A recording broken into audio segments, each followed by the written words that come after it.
7 বছরের প্রেমের সম্পর্কে থাকার পর গত 23 জুন 7 পাকে বাধা পড়েছেন বলিউড অভিনেত্রী সোনাক্ষী সিনহা ও জহির ইকবাল। তবে বিয়ের মাত্র 1 সপ্তাহের মধ্যেই হাসপাতালে ছুটতে হলো তাদের। এরপর থেকে নায়িকার অন্তঃসত্ত্বা হওয়ার গুঞ্জন চলছে। গত শুক্রবার বিকেলে জহির সোনাক্ষী হাসপাতালে যান।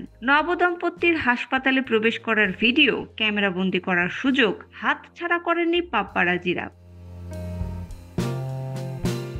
সেই ভাইরাল ভিডিও ঘিরেই জল্পনা শুরু হয়েছে, সোনাক্ষী সিনহা কি তাহলে অন্তঃসত্ত্বা? অনেকের ধারণা বিয়ের আগেই সম্ভবত গর্ভধারণ করেছেন এই অভিনেত্রী। কারণ গত রোববার নিজস্ব অ্যাপার্টমেন্টে শুধু প্রিয়জনদের সাক্ষী রেখেই আইনি বিয়ে সারেন একেবারে সাধারণভাবে। বিয়ের পোশাকেও আর 5 জন বলিউড নায়িকাদের মতো ফ্যাশন ডিজাইনের পেছনে কারি কারি টাকা খরচ করেননি তিনি। মা পুনম সিনহার বিয়ের শাড়ি পরেই কাগুজে বিয়ে সারেন সোনাক্ষী। এদিকে কেন বিয়ের 1 সপ্তাহের মধ্যেই হাসপাতালে যেতে হলো সোনাক্ষীকে, সেই বিষয়ে জানা গেছে